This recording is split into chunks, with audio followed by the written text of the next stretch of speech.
Hey guys, what's going on? This is Dream Phoenix coming at you. At the end of the final trailer for Rebirth that I watched with a very close friend of mine, she had the opinion, and emotionally so, that enough information has been given to draw a roadmap called Rebirth, which is interesting because coming away from the final trailer, I was more lost and confused than I have been at any point since April 2020. When I watched the trailer again, the fog only deepened, and as we discussed, she and I largely came to 4 broad questions that alleviated her emotions such to the extent that the child's spirit, eagerly awaiting for the 29th, is still there. Defining these 4 questions is, things are not what they seem. We think we know, but we don't. So much like Remake.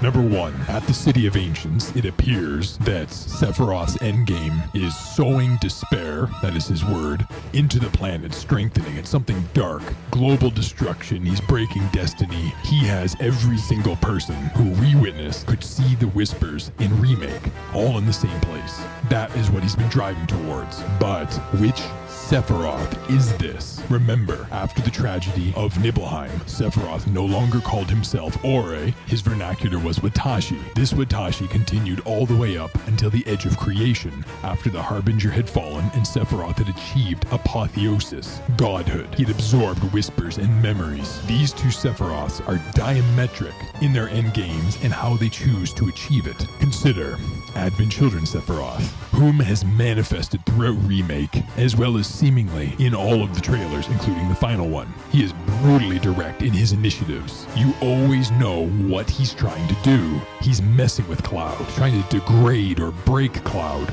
or attacking him and hurting him and possibly trying to kill him. Every opportunity, no matter how brief, he uses to get under Cloud's skin, to assert his superiority. His endgame, at least in Advent Children, was in the vein of global destruction, ruling the planet with Jenova at his side, sailing through the stars as she did millennia ago. He is egocentric. His worldview is blackened by Jenova. The full breadth of his machinations extends only to the planet and future planets.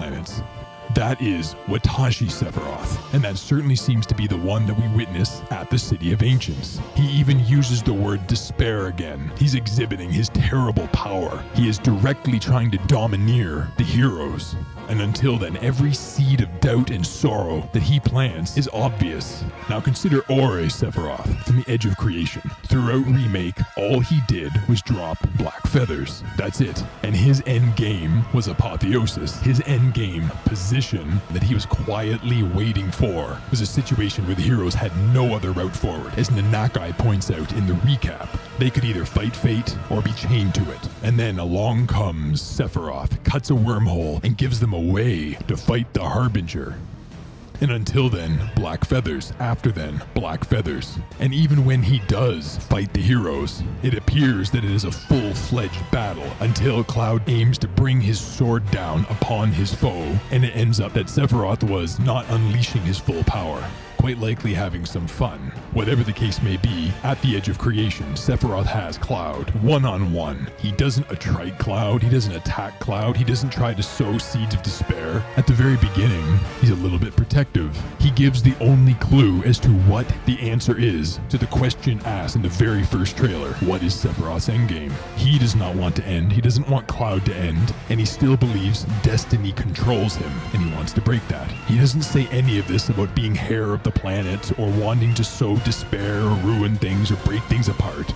The only direct action that he initiates with Cloud is asking for Cloud's strength. That's it. But when Cloud refuses and attacks him with Omni Slash, Sephiroth easily defends himself, disarms Cloud, but then again does not choose to assert that he's the heir of the planets, that he doesn't monologue, nothing. He drops a few cryptic lines, certainly auspicious because of the person who spoke them, and then he disappears with a black feather. That is Ore Sephiroth, the Einstein, the Mozart, quiet moves. Ore Sephiroth is very likely the one that is speaking at the beginning of Ever Crisis, and he talks about the multiverse, story, possibilities, thoughts, feelings. This is why I call him the Dark God. His awareness is terrible and unimaginably large, which is why he can allow for all that happened in Remake, the highs, the lows, the changes, the bonds and kinships, from Whisper's saving Aerith to another version of himself stabbing Barrett, to Whisper saving Barrett, to a forbidden date, all of that, and only black feathers. So in the final trailer, this Sephiroth is insane, aggressive, direct, focused on the planet, asserting his power. Very likely,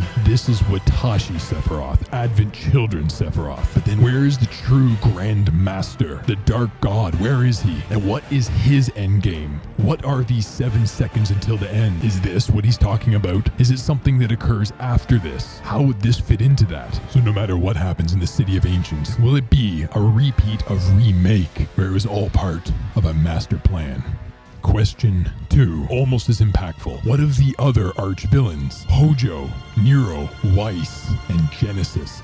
Hojo in Remake could see the Whispers, and Hojo in Ever Crisis is the discoverer of portal magic. And in the First Soldier possibility within Ever Crisis, the stamp logo from Remake is clearly shown, so it is part of that continuity.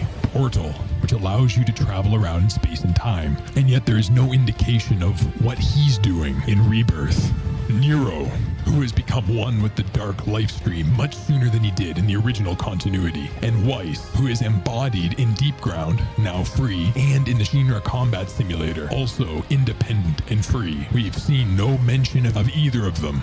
And then, of course, the Magister of Loveless, Genesis. Remember, in the 25th anniversary, the title Rebirth was revealed in the same titular flow as the Flame Blade of Genesis in Crisis Core Reunion. But there's been no sighting, nothing of Genesis. The Genesis who, at the end of Dirge of Cerberus, revealed that he is still very much a force of nature to be reckoned with. And the Genesis who wants to destroy the whole planet. He is not a good guy. But equally, he is not a friend of Sephiroth, and he is very powerful.